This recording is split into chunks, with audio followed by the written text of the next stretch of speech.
there, YouTube. It's Kurt here. Today, we're going to take a look at a couple replays, and, well, some of these replays got me wondering, why don't people do this more in the main deck? Well, I'm going to talk about meta relevance, and then I'm going to show one of my own replays for personal enjoyment. All right, so going into this replay, what I ended up doing here is a lot of people do try to play around Nibiru. Now, the thing is, combo decks aren't really doing very well in the meta right now outside of Orchist, and that's because Orchist has protection in terms of things like Lunalight and Cyber Dragon Infinity. That's why Orcus is doing really well. But let's take something like Dragon Link. Now we know Dragon Link can summon out.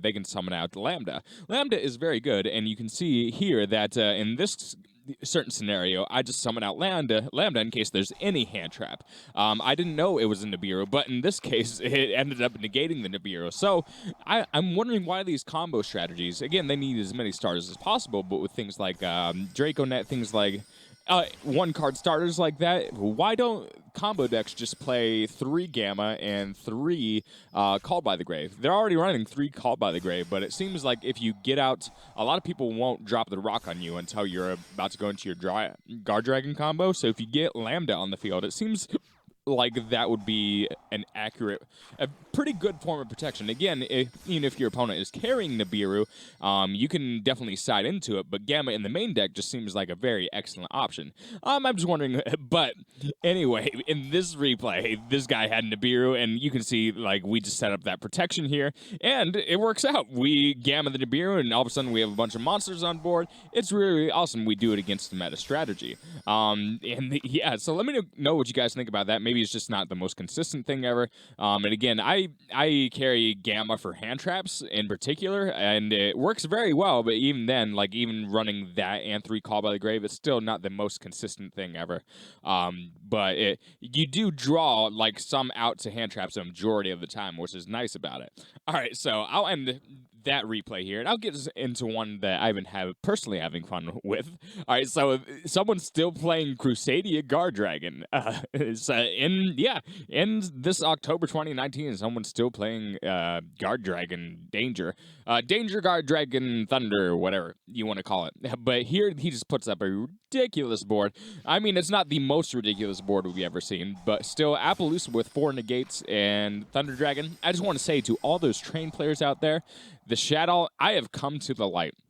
The Shadow engine is just too good, and in this case, we use the Shadow card as bait. It's just too good of a card not to be baiting out something. And the fact that you can just pretty much have access to a level 10 machine by just hard drawing this card and having that feed into your engine and then getting basically free pluses, even though the Shadow cards can get a little bit bricky, it's still, in my opinion, in trains, this is just still too good to run. And a lot of people argue it'll be easy to side out to and put in like 5 going first cards, like Rivalry, or like just 3 counter traps. 3 or like 5 counter traps if you want to do it that way. I think that's actually a really, really good strategy, because over the weekend, a lot of people, I went to an OTS. I made the top cut of OTS, but I just got really unfortunate in the top cut. I was forced to go first twice, and when I did, I got triple ashed in those games. No lie. Well, I mean, yeah.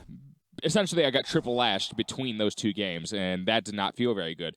But with Shadow Fusion, you don't really have to worry about getting your other cards ashed, because either going to ash this or your Desires or Urgent Schedule is going to be ash bait. So let's take a look at this replay. So basically, I just pick apart the board by getting that 1 bait, not using any monster effects, and then Called by Graving one of his Thunders, so I can punch just all of his monsters. And that's what I love about just playing anti-meta. You just play around weird, kind of almost unfair boards that literally have 5 negates and a mistake, and you just punch them and you call it game. I love it. So you can see here, that's exactly what happens, and he decides he scoops. This was a match, and he scoops the first game, because that's how frustrating it is. So hopefully you guys enjoyed this. I'm bringing you another 2 videos. My thing is, my video editing skills are, well, the skills are good, but my computer does not like rendering things more than like 3 minutes when I actually do video editing, so this is all screen capture. So hopefully I can correct that problem in the future with a more expensive computer. Yeah, just have like a very basic PC right now, but it still suits all my personal gaming needs. All right, so hopefully you guys enjoy yourselves. Peace.